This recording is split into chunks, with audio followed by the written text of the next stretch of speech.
आज से चिल्ड्रन हम एक नया टॉपिक डिस्कस करने वाले हैं, मैट्रिसेस। सबसे आसान टॉपिक है +2 का। सारे बच्चे मेरे ख्याल में सभी बच्चों को ये टॉपिक आसान लगता है, तो आप भी इसको एंजॉय करो। This is one of the easiest topic in mathematics.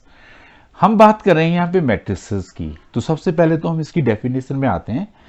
जो मैट्रिक्स है चिल्ड्रन, वो क्या होता है? तो मैट्रिक्स डेफिनेशन जो है आपको पता होनी चाहिए। Matrix is an ordered ordered rectangular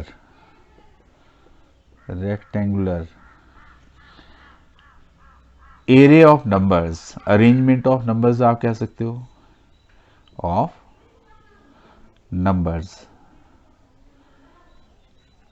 or functions so this is a very simple definition. ये जो आपके नंबर हैं या फंक्शंस हैं, the numbers or the functions are called the numbers or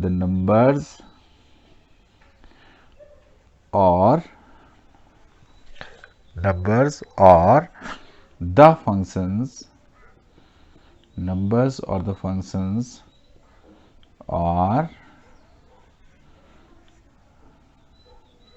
called, इसको हम चिल्ड्रन एलिमेंट्स बोलते हैं। These are called elements. Okay, तो अब किसी भी मैट्रिक्स में सबसे पहली जो बात है, देखिए हमने किसी मैट्रिक्स को हम एक अरेंजमेंट है नंबर्स की, हमने कुछ नंबर्स को ऐसे लिख दिया। देखो -2 5 0√5, यहाँ लिख दिया हमने 3 6। तो ये एक अरेंजमेंट है। या आपने चलो एक और हमने अरेंजमेंट लिख दी, देखो ऐसे 1 2 7 3 5 9 1 4 7 ऐसे लिख दिया है। एक आपके पास एक अरेंजमेंट है। इस अरेंजमेंट को हम मैट्रिक्स बोलते हैं। अब चिल्ड्रन हम बात करते हैं इसमें ऑर्डर ऑफ मैट्रिक्स की। तो ऑर्डर ऑफ मैट्रिक्स, अब देखिए ऑर्डर ऑफ मैट्रिक्स में क्या है कि हम किसी भी मैट्रिक्स को चिल्ड्रन इस तरह से रिप्रेजेंट करते हैं। देखो हमने लिखा है यहाँ A11, देखो first row first column 1 1, A12 first row second column A13, यहाँ लास्ट में A1n first row nth column A21 second row first A22 A23, last में यहाँ पे A2n आया। ऐसे करते करते आप नीचे आ जाएंगे चिल्ड्रन, तो यहाँ आएगा AM1 AM2 AM3 और लास्ट में AMN। अब देखो ये एक मैंने मैट्रिक्स लिखा जिसका ऑर्डर है M क्रॉस N। देखो इसमें M रोज हैं चिल्ड्रन और N इस। अब ध्यान रखना, जो रोज होती हैं वो हॉरिजॉन्टल लाइंस को रोज बोलते हैं, और जो वर्टिकल कॉलम्स हैं इनको कॉलम्स बोलते हैं ना। ये तो आपको इतना तो पता है, कॉलम्स है ना। तो ये जो आपके पास मैट्रिक्स है, ये हमारे पास यहाँ पे एक M क्रॉस N मैट्रिक्स है। अब इस मैट्रिक्स को हम लोग रिप्रेजेंट कैसे करते हैं? तो चिल्ड्रन इसको हम ऐसे लिखते हैं। देखो A, आपने ध्यान रखना है इसको, AIJ ith रो ith रो jth कॉलम है ना, AIJ, और ये बाहर लिखते हैं इसका हम M क्रॉस N। ये ध्यान रखना कि 1 less than equal to I less than equal to M, 1 less than equal to J, यानी 1 की वैल्यू जो है वो इसकी I की वैल्यू जो है वो इसी इंटरवल के भीतर आती है, where I, J belongs to N। तो रिप्रेजेंट किसी भी मैट्रिक्स को हम ऐसे रिप्रेजेंट करते हैं, ith रो jth कॉलम, ऑर्डर इसका M क्रॉस N है। जैसे मैं आपसे यहाँ बात कर रहा था चिल्ड्रन, तो इसमें कितनी रोज हैं? 3 रोज हैं, कॉलम कितने हैं? 2। तो 3 क्रॉस 2 मैट्रिक्स है, 3 रोज है चिल्ड्रन, 3 कॉलम है, तो ये 3 क्रॉस 3 मैट्रिक्स है। सपोज मैंने यहाँ 1 ही लिखा, ये 1 ही रो है, 1 कॉलम है, 1 क्रॉस 1 है। सपोज मैंने लिखा 1 2 3, 1 रो है 3 कॉलम है, तो ये 1 क्रॉस 3 है। ये जो 1 क्रॉस 3, 1 क्रॉस 1, 3 क्रॉस 3, ये इसका ऑर्डर है, ऑर्डर ऑफ मैट्रिक्स। तो आपको समझ में आ गया ऑर्डर ऑफ मैट्रिक्स क्या होता है। चलिए चिल्ड्रन इसमें और डिस्कस करते हैं आगे। हम बात करेंगे टाइप्स ऑफ मैट्रिसेस की। तो मैट्रिसेस के कौन कौन से टाइप होते हैं, स्टेप वाइज आप लर्न करिए। मैथमेटिक्स बहुत आसान है, आप इसको एंजॉय करेंगे, ठीक है। चलिए हम बात करते हैं आपसे टाइप्स ऑफ मैट्रिसेस की। तो मैट्रिसेस के जो टाइप्स हैं चिल्ड्रन, उसमें सबसे पहले जो हमारे पास टाइप है वो है, सबसे पहला जो टाइप है वो है कॉलम मैट्रिक्स। तो हम बात करते हैं आपसे, दिस इज कॉलम मैट्रिक्स। चलिए, कॉलम मैट्रिक्स क्या होता है? A matrix is said to be column matrix. A matrix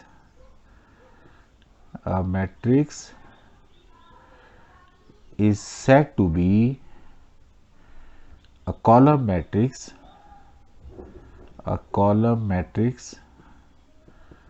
if it has only one column. It has only one column. Okay children, जैसे ये मैट्रिक्स है, देखो मैंने लिखा है यहाँ पे 1 3 5, देखो ये कॉलम मैट्रिक्स है चिल्ड्रन। तो इसको हम फिर 3 क्रॉस 1 से रिप्रेजेंट किया, सिर्फ इसमें कॉलम में रोज नहीं है। तो हम इसको कॉलम मैट्रिक्स को लिखेंगे कैसे? ऐसे AIJ और यहाँ लगा दिया हमने M क्रॉस 1, तो इसको नाम दिया हमने कॉलम मैट्रिक्स। इसी तरह से कॉलम मैट्रिक्स के बाद हमारे पास आ गया रो मैट्रिक्स। तो चलिए मैं यहीं लिख देता हूँ चिल्ड्रन। अब दूसरा कहते हैं हम इसमें रो मैट्रिक्स क्या होता है? A matrix is said to be a row matrix, second category आ गई ना चिल्ड्रन ये। तो a matrix is said to be a row matrix if it has only one row. Okay, तो इसका क्या एग्जांपल होगा? देखो आप कैसे लिखेंगे इसको, आप रो का कोई एग्जांपल ले लीजिए। जैसे मैंने यहाँ पे लिखा 1 3 5, इसमें सिर्फ रो है चिल्ड्रन आगे, तो 1 क्रॉस 4, एक ही रो है, जिसमें एक ही रो हो वो रो मैट्रिक्स हो गया। और इसको आप कैसे लिखेंगे? कैसे लिखेंगे बताओ? आप ऐसे लिखेंगे इसको AIJ, यहाँ तो हमने M क्रॉस 1 लिखा था ना पीछे वाले में, यहाँ लिखेंगे हम इसको 1 क्रॉस N, है ना, यहाँ पे 1 क्रॉस N। तो इस तरह से हम इसको रिप्रेजेंट करते हैं रो मैट्रिक्स को। इसके बाद जो नेक्स्ट नंबर है हमारे पास चिल्ड्रन वो है स्क्वायर मैट्रिक्स। तो चलिए बात करते हैं आपके पास जो नेक्स्ट कैटेगरी है मैट्रिसेस की, उसमें आता है आपका, क्या आता है? Square matrix. सारी डेफिनेशंस को आपने अपनी नोटबुक में जरूर लिख लेना है, क्योंकि आप जब लिखते हैं ना चिल्ड्रन, काफ़ी चीज़ें हमारे दिमाग में चली जाती हैं। तो स्क्वायर मैट्रिक्स की बात कर रहे हैं हम लोग। छोटी छोटी चीज़ों से ही बहुत बड़ी चीज़ बनती है, तो ये छोटी छोटी चीज़ें स्किप नहीं करनी है आपने, है ना। अ मैट्रिक्स हैविंग, क्या होता है square matrix? A matrix having equal number of rows and columns, है ना, कॉलम्स। ओके, तो कौन सा ऐसा मैट्रिक्स हो गया? देखो जिसको इसमें देखो एक ही रो है एक ही कॉलम है, 1 3 4 7, देखो ये भी आपके पास स्क्वायर मैट्रिक्स है 2 क्रॉस 2, या 1 3 7 2 5 9 7 11 19। चलिए ये भी तो एक स्क्वायर मैट्रिक्स है, 3 cross 3 2 cross 2 1 cross 1 4 cross 4 whatever, so that is square matrix. So I hope you have understood it children. Square matrix जो है आपका equal number of rose and इसमें कॉलम होते हैं, है ना। समझ गए आप बात? जैसे अब मान लो इसको लिखना ही हो, आप कैसे लिखेंगे? आपने AIJ लिखा, या तो आप यहाँ M क्रॉस M लिख दो या N क्रॉस N लिख दो, एक ही बात है ना, क्योंकि यहाँ पे M is equal to N हो जाता है। आपने ये ध्यान रखना स्क्वायर मैट्रिक्स में। चलिए हम बात करते हैं जो अगला मैट्रिक्स है, उसकी कैटेगरी है, उसको बोलते हैं हम डायगोनल मैट्रिक्स। ठीक है चिल्ड्रन, तो हम बात करते हैं नंबर 4 कैटेगरी में आता है आपके पास डायगोनल मैट्रिक्स। डायगोनल मैट्रिक्स, अब ये डायगोनल मैट्रिक्स क्या होता है? अ स्क्वायर मैट्रिक्स होना चाहिए डायगोनल, ध्यान रखना आपने। A square matrix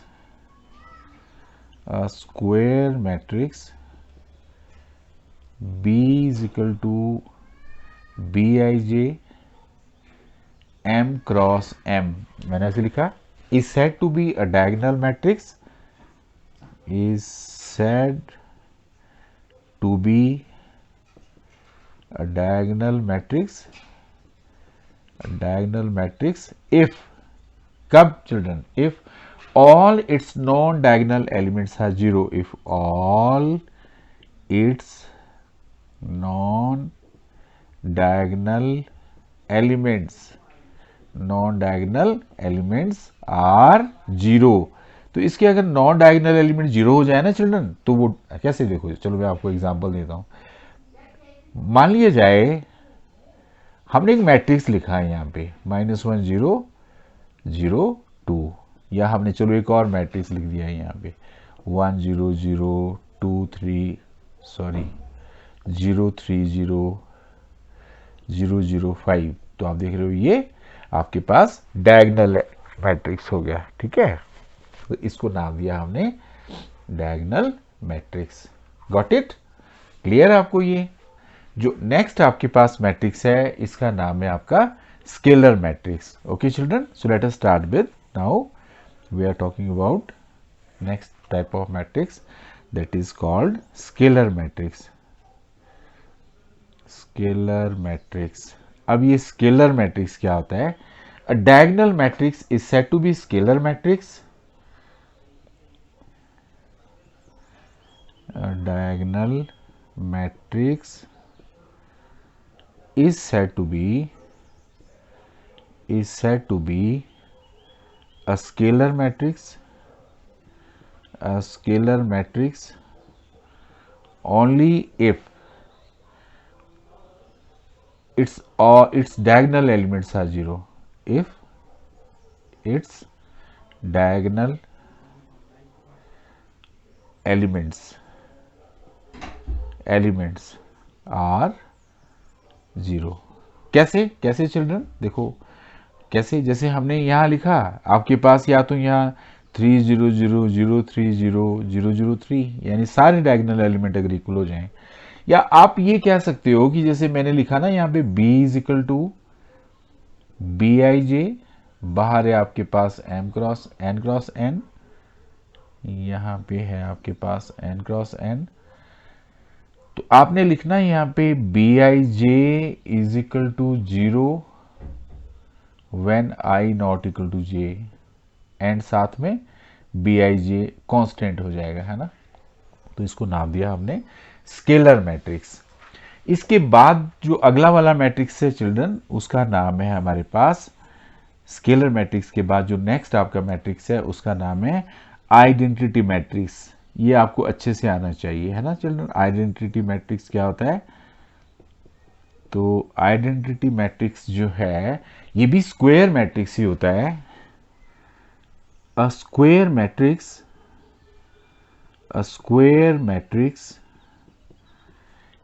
is said to be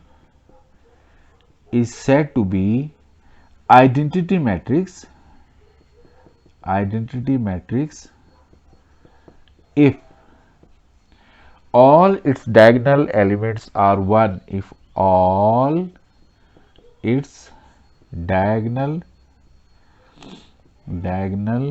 elements are 1। Children बहुत इंपॉर्टेंट है, यानी आपने ऐसे रखना है, ये ए आई ऐसे लिखते हैं, देखो इसको हमने मैथमेटिकली ऐसे 1 if I equal to J, 0 if I not equal to J. तो देखो आप आइडेंटिटी मैट्रिक्स ऐसे भी लिख सकते हैं 1 क्रॉस 1 ऑर्डर का। 2 क्रॉस 2 कैसे लिखेंगे? 0 1 ऐसे 2 क्रॉस 2 का। अगर आपने ये 3 क्रॉस 3 का लिखना है तो कैसे लिखना है चिल्ड्रन? ऐसे देखो, ऐसे ये 0 0 1, यानी सब जगह आपके पास यहाँ पे 1 आएगा, और ये आपका 3 क्रॉस 3 मैट्रिक्स है। So I hope you have understood कौन से होता है आपका आइडेंटिटी मैट्रिक्स की हमने आपसे बात करी। अब हम बात करते हैं आपसे जीरो मैट्रिक्स की। देखिए जीरो मैट्रिक्स में यही लिख देता हूँ, जीरो मैट्रिक्स वो मैट्रिक्स होता है जिसकी सारी एंट्रीज चिल्ड्रन जीरो हो जाए, है ना। अब ऐसा भी तो हो सकता है जैसे हमने यहाँ 0 लिखा, 0 0 0 0 लिखा, 3 क्रॉस 3 में 0 0 0 0 0 लिख दिया, है ना। ये आपका ऑल इट्स नल मैट्रिक्स भी बोलते हैं चिल्ड्रन, इसको हम नल मैट्रिक्स भी बोलते हैं। Okay, understood. अब हम आपसे एक और बहुत इंपॉर्टेंट बात डिस्कस करने वाले हैं, जिसके ऊपर आपने क्वेश्चन भी ट्राई करने हैं इस टॉपिक के, तो वो है आपके पास इक्वलिटी ऑफ मैट्रिसेस। तो हम बात करते हैं आपसे, जो नेक्स्ट है आपके पास equality of matrices, equality of matrices, matrices. Okay, तो आपने लिखना two matrices, two matrices A is equal to Aij and B is equal to Bij are said to be equal, are said to be equal if number one they are of same order, they are of same order. Children ध्यान रखना, दो matrix तभी equal होंगे अगर उनका order same होगा। और दूसरा पॉइंट बहुत इंपॉर्टेंट है, each element of A, each element of A is equal to corresponding element of B. इसको मैं आपको, आप कह सकते हो कि ए आई जे जो है वो बी आई जे के बराबर होना चाहिए। चलिए इसको मैं एक एग्जांपल से बताता हूँ चिल्ड्रन। मान लो आपको ये दो मैट्रिसेस उसने बोला है कि इक्वल है, ये आपको दे रखा है और आपसे पूछा है कि आप इसमें, आपकी बुक का ही एक्सरसाइज का सम है, ये एक्सरसाइज नंबर आपने चेक कर लेना है, ये एनसीईआरटी की, जो आपकी एनसीईआरटी की एक्सरसाइज है children, this is exercise number 3.1। ये 3.1 का मैंने 6 क्वेश्चन आपको मैं बता रहा हूँ। तो आपके पास जो क्वेश्चन है वो है कि यहाँ पे है 2, यहाँ z है, यहाँ एक्स वाई है। आपको पूछा है कि दोनों मैट्रिसेस इक्वल हैं, तो आप इसमें क्या चीज फाइंड आउट करो, X Y Z find out करो। ओके, यहाँ पे ये 2 दे रखा है चिल्ड्रन, 2। अब देखिए इस क्वेश्चन को सोल्व करने में पहले तो इसका ऑर्डर 2 क्रॉस 2 है, इसका भी 2 क्रॉस 2 है, तो ये पहली कंडीशन होगी। सेकंड, ये दो मैट्रिसेस तभी इक्वल होंगे चिल्ड्रन अगर आपके पास x प्लस वाई कितने के बराबर हो जाए, 6 के। देखो ये इसके बराबर, 5 प्लस जेड किसके बराबर हो जाए, 5 के। 2 किसके बराबर हो जाए, 2 के। एक्स वाई किसके बराबर हो जाए, 8 के। ये समझो पहले तो। अब रही बात यहां से, तो यहां से तो चिल्ड्रन आप जेड ऐसे निकाल लो, देखो जेड यहां से क्या आ जाएगा, 0। अब रही बात यहां से आप y निकाल लो, 8/x हो गया, ऊपर भर दो। 10th स्टैंडर्ड मैथमेटिक्स चिल्ड्रन, देखो ये इधर लिख दिया आपने, इक्वेशन बना दो, ये बन जाएगा x² - 6x प्लस 8 = 0। और इसकी फैक्टर बना लो, 4x - 2x प्लस 8 = 0। और सोल्व कर लो इसको, x - 4 - 2 x - 4 = 0। और सोल्व कर लो, x - 4 x - 2 = 0। तो आपके पास x की वैल्यू यहाँ 2 4 आ गई, 2 और 4 आ गई, और z आपके पास यहाँ पे 0 आ गया। अब आपका अगर मान लो x 2 है चिल्ड्रन, तो y की वैल्यू ऊपर से निकाल दो, y 4 आ गया, या x 4 है तो y 2 आ गया। तो x y z की वैल्यू मैंने निकाल दी। This is your question number 6। आपने इस जो आपकी एक्सरसाइज है चिल्ड्रन, जैसे 3.1 है, आई होप कि इसमें आप लोग 3.1 एक्सरसाइज पूरी ट्राई करें, 3.1 एक्सरसाइज पूरी ट्राई करें। मैं इसका एक क्वेश्चन आपको थोड़ा सा और बताता हूँ, बिल्कुल आसान है, आप इसको कर पाएंगे। आई डोंट थिंक इसमें कुछ ऐसी बताने वाली बात है। एक इन्होंने क्वेश्चन पूछा है आपसे, जैसे क्वेश्चन नंबर 4 है, देखो ये कह रहा है कि आप एक 2 क्रॉस 2 मैट्रिक्स कंस्ट्रक्ट करो जहां पे ए आई जे दे रखा है i plus J square upon 2। ये कह रहा है कंस्ट्रक्ट 2 क्रॉस 2 मैट्रिक्स जहां पे ये दे रखा है। तो आप पहले तो देखो आप मैट्रिक्स बना लो। क्या कैसे होता है मैट्रिक्स? 1 2 A11 होता है चिल्ड्रन, यहाँ पे A12 A21 A22, ये आपको मैंने पीछे भी बताया। तो अब आप इसको बनाने में क्या प्रॉब्लम है? देखो सीधी सी बात है, यहाँ पे 1+1 आपने लिखना, देखो 1 1 है ना, तो 1+1 स्क्वायर अपॉन 2। अच्छा फिर यहाँ क्या है, 2 1 है, तो क्या लिखेंगे आप यहाँ 2+1 स्क्वायर अपॉन 2। यहाँ 1 2 है, 1+2 स्क्वायर अपॉन 2, 2 2 है, क्या लिखेंगे आप यहाँ पे 2+2 अपॉन 2 स्क्वायर कर दिया। अब इसको सिंप्लीफाई करना कौन सी टफ बात है। यहाँ 4/2 2 रह गया चिल्ड्रन, यहाँ पे 9/2 आ गया, यहाँ पे भी 9/2 आ गया, यहाँ पे 16/8 आ गया, ये लो। तो this is all about the basics of matrices का जो पहला चैप्टर मैंने आपसे डिस्कस किया। And I hope every one of you can do exercise number 3.1। So children, keep on learning, keep on enjoying mathematics, easy subject. अगर आपको ये मेरा वीडियो पसंद आया, इसको जरूर आप सब्सक्राइब करो, और अगर लाइक बटन आप दबाते हैं तो मुझे अच्छा लगता है कि चलो कोई किसी को बेनिफिट मिल रहा है मेरे पढ़ाने से। And you can share it with your friends also, so that they can also get benefited from my videos. Thank you. Keep on learning, keep on enjoying.